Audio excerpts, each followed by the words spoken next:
Good morning, students. This is the fourth video of the chapter development of subject economics.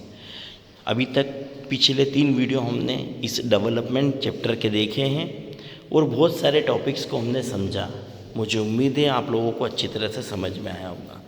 अभी इस video का हमारा next topic है income and other criterias.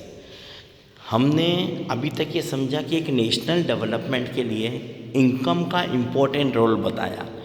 Bank जो world bank है उसने सबसे ज़्यादा इम्पोर्टेंस जो है वो इनकम को दी है। इनकम से ही एक कंट्री का पूरा क्राइटेरिया सेट कर रखा है।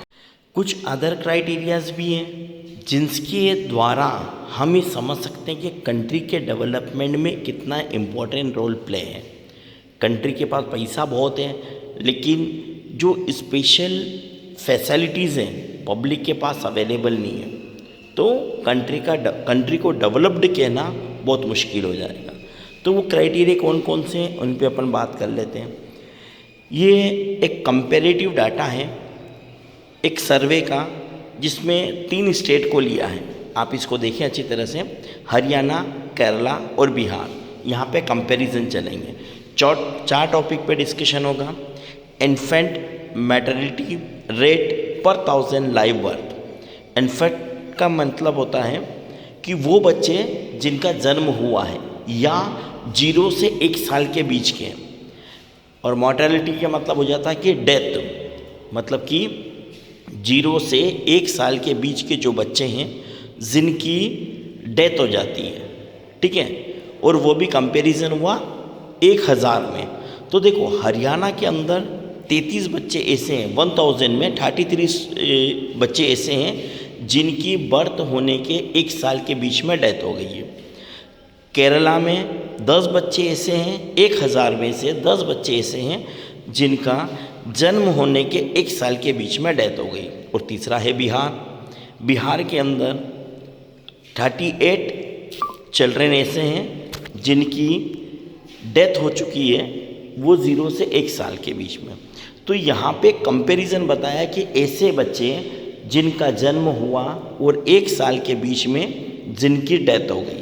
तो हरियाणा में 33 है, केरला में 10 है और बिहार में 38 है। इट मीन्स अपन कह सकते हैं कि जो हेल्थ फैसिलिटी है हर स्टेट में अलग अलग है।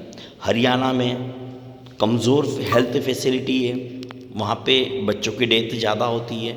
बिहार में बच्चों की और डेथ ज़्यादा होती है, तो वहाँ की हेल्थ फैसिलिटी और ज़्यादा कमज़ोर है। लेकिन केरला को अगर अपन देखें तो केरला के अंदर सिर्फ 10 बच्चों की डेथ होती है। इसका मतलब है कि वहाँ पे हेल्थ फैसिलिटी अच्छी है। तो हेल्थ फैसिलिटी एक बहुत बड़ा क्राइटेरिया है एक कंट्री के डेवलपमेंट को काउंट करने के लिए। दूसरा है लिटरेसी रेट। लिटरेसी रेट मतलब पढ़े लिखे लोग कितने हैं, है ना, आप जानते हैं इस बारे में। तो हरियाणा में 82% जो पर्सन है पढ़े लिखे हैं, केरला में 94 है और बिहार में 62 है। तो कंपैरिजन यही हो गया कि भैया अगर व्यक्ति पढ़ा लिखा है और पढ़ा लिखा व्यक्ति है तो उसको जॉब भी मिलेगी, उसकी सोर्स ऑफ इनकम भी होगी। तो एक लिटरेसी रेट भी एक बहुत बड़ा क्राइटेरिया हो जाता है कंट्री के डेवलपमेंट का। तो बिहार के अंदर 62% है, मतलब एजुकेशन लेवल में बिहार बहुत कमज़ोर है, और केरल में 94% है। इट मीन्स उसका लेवल बहुत अच्छा है। अब पर कैपिटा इनकम के बारे में तो हमने पढ़ ही रखा, मैंने आपको समझा भी रखा। तो यहाँ पे पर कैपिटा इनकम भी अपन कंपेयर करें तो यहाँ पे हरियाणा के अंदर 1,62,034 रुपीज़ पर कैपिटा इनकम निकल के आती है। तो मतलब हरियाणा की कंडीशन में अगर बिहार को कंपेयर करें, बिहार के अंदर तो ओनली 31,454 है। तो इन दोनों को कंपेयर करें तो हरियाणा की पर कैपिटा इनकम अच्छी है। मतलब अगर किसी चीज़ का डेवलपमेंट को काउंट करना है तो हर चीज़ को देख के चलना। लिटरेसी रेट भी देखना, इन्फेंट मॉर्टेलिटी रेट भी देखना, मतलब हेल्थ फैसिलिटी भी देखना है, साथ साथ में पर कैपिटा इनकम भी देखना। तीसरा है नेट अटेंडेंस रेशियो। मतलब ये हो गया इसमें कि किसी स्टेट के अंदर जो 14 से 15 एज के जो बच्चे होते हैं वो स्कूल तक कितने पहुंच जाते हैं, मतलब पढ़ने के लिए कितने बच्चे जा सकते हैं और जाते हैं, है ना। बहुत सारी भाई कोई फैमिली पुअर है तो उसके पास पैसा नहीं तो बच्चों को कैसे पढ़ाएगा। कुछ गवर्नमेंट स्कूल में फ्री फैसिलिटी रहती है, बच्चा पढ़ना चाहता है लेकिन माँ बाप के पास पैसा नहीं है तो वो उनको काम धंधे पे लगा देते तो वो पढ़ने नहीं जा सकता। तो अगर बच्चा पढ़ेगा तो उस फैमिली का और उसका खुद का ग्रोथ होगा। तो यहाँ पे जो रेशियो है ये बता रहा है कि हरियाणा के अंदर 61% है ना, और केरल में 83 है और बिहार में 43 है। मतलब यहाँ पे ये चीज़ क्लियर हो गई कि 83% जो बच्चे हैं 14 से 15 एज के वो केरल के अंदर स्कूल में पढ़ने के लिए जाते हैं और अपनी एजुकेशन पूरी करते हैं। इसीलिए इसका जो लिटरेसी रेट है वो बढ़ा हुआ है, और लिटरेसी रेट है मतलब पढ़े लिखे हैं मतलब उनको जॉब भी मिलेगी, नौकरी भी मिलेगी, कहीं से भी कैसे भी वो कमा लेंगे, तो उनकी पर कैपिटा इनकम भी इंक्रीज़ हो जाएगी। तो कहने का मतलब ये सभी एक दूसरे से कोरिलेटेड है। बिहार के अंदर 43% है, मतलब उसका लिटरेसी रेट कम आएगा, तो बिल्कुल देखो यहाँ पे 62% है, ये लिटरेसी रेट कम है। अब लिटरेसी रेट कम है तो स्वाभाविक है उसका पर कैपिटा इनकम भी लो आएगा। तो कहने का मतलब ये है कि ये जो इनकम को एक क्राइटेरिया माना है वर्ल्ड बैंक ने, उसके साथ साथ में जो अदर क्राइटेरिया है वो भी इम्पोर्टेंट है। अब आपको ये चीज़ क्लियर हो गई होगी कि किसी भी कंट्री का डेवलपमेंट अगर आपको चेक करना है, जानना है, तो उसके लिए आपको सिर्फ इनकम पर डिपेंड नहीं होना चाहिए, अदर क्राइटेरिया हेल्थ है, एजुकेशन है, इन सबको चेक करना चाहिए। क्लियर?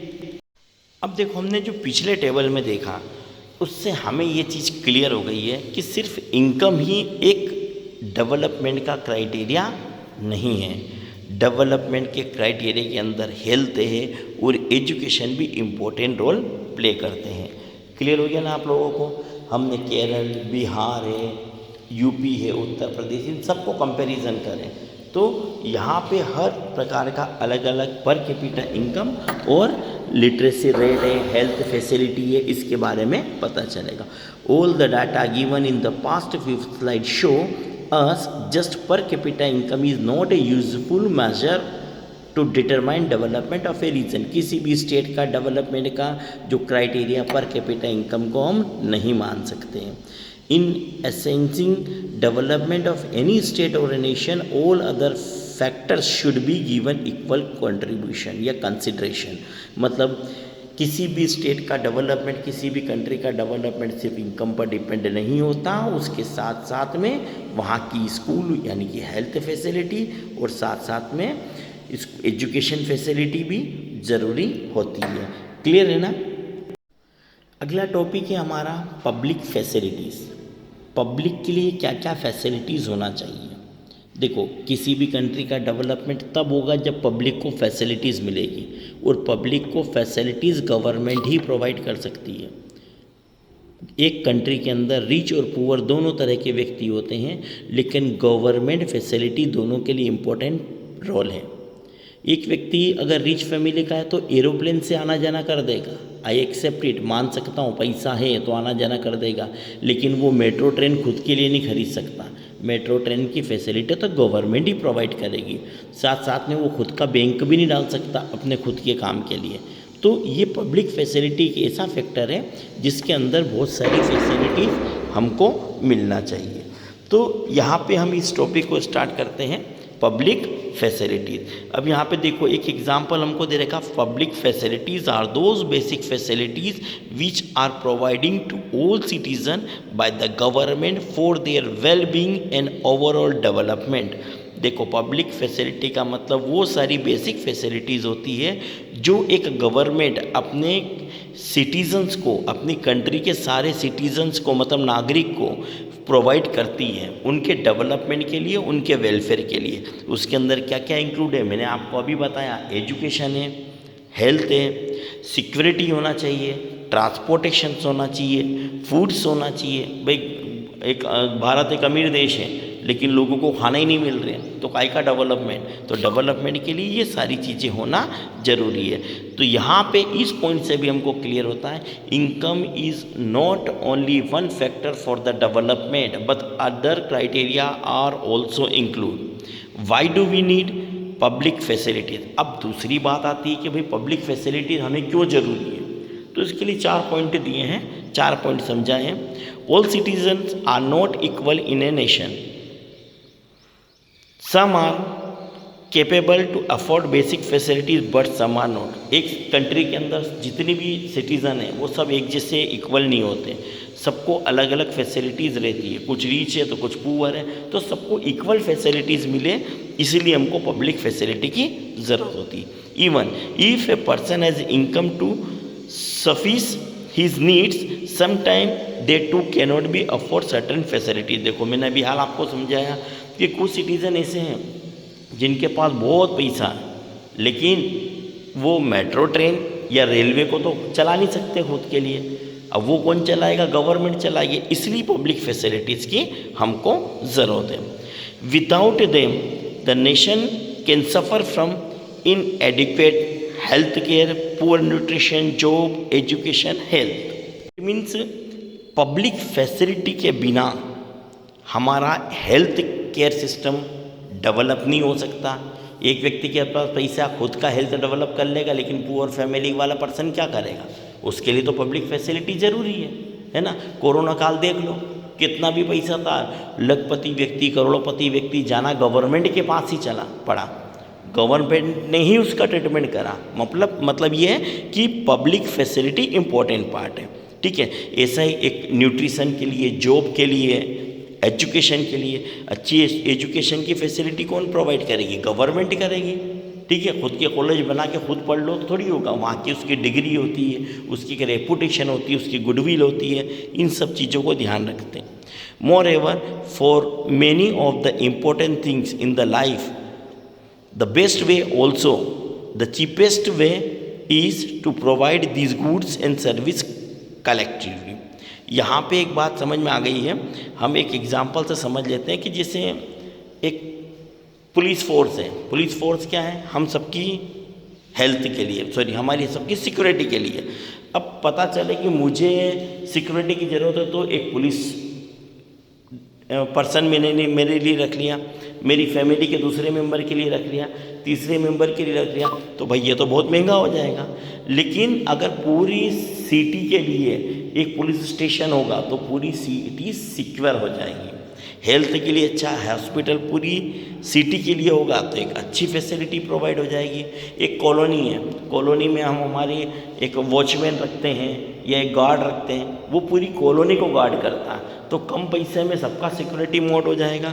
लेकिन अगर हम पर्टिकुलर एक फैमिली के लिए रखेंगे तो बहुत महंगा हो जाएगा। तो कहने का मतलब ये है कि पब्लिक फैसिलिटी जो है गवर्नमेंट प्रोवाइड करती है और सभी पब्लिक के लिए इक्वल प्रोवाइड करती है, वो चाहे रिच हो या पुअर हो, और जिनमें सबको सिक्योरिटी प्रोवाइड हो जाए। Clear? Kerala has a low infant mortality rate because it has adequate provision of the basic health and education facility। अब देखो यहाँ पे एक बात क्लियर हो रही है कि केरला के अंदर अच्छी हेल्थ और अच्छी एजुकेशन फैसिलिटी प्रोवाइड होती है, पब्लिक को मिलती है, तो वहाँ पे लो इन्फेंट मैटरनिटी रेट आता है। क्योंकि हेल्थ फैसिलिटी अच्छी है तो जो बच्चों का रेट ऑफ इंटरेस्टेड डेथ का 0 से 1 ईयर का जो बच्चों का डेथ रेट है वो कम है। उसी तरह से पीडीएस को हमने पढ़ रखा है 9th क्लास के अंदर, पिछली क्लास में पढ़ा, इसके पहले भी पढ़ा है। पब्लिक डिस्ट्रीब्यूशन सिस्टम मतलब पब्लिक को फूड को डिस्ट्रीब्यूट करने का सिस्टम है। कुछ स्टेट ऐसे हैं जहाँ पे न्यूट्रिशन अच्छा प्रोवाइड होता, मतलब अच्छा फूड प्रोवाइड हो जाता, तो जहाँ पे फूड अच्छा न्यूट्रिशन वाला फूड मिलेगा तो हेल्थ अच्छा रहेगा।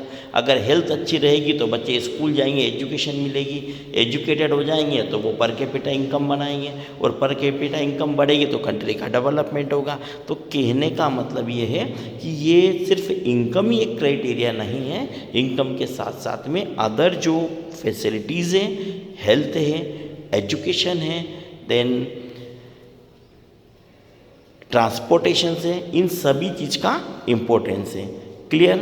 तो thank you for all for watching this video. सभी को अच्छी तरह से समझना है। अगले वीडियो में अगले टॉपिक के साथ फिर मिलेंगे। Thank you.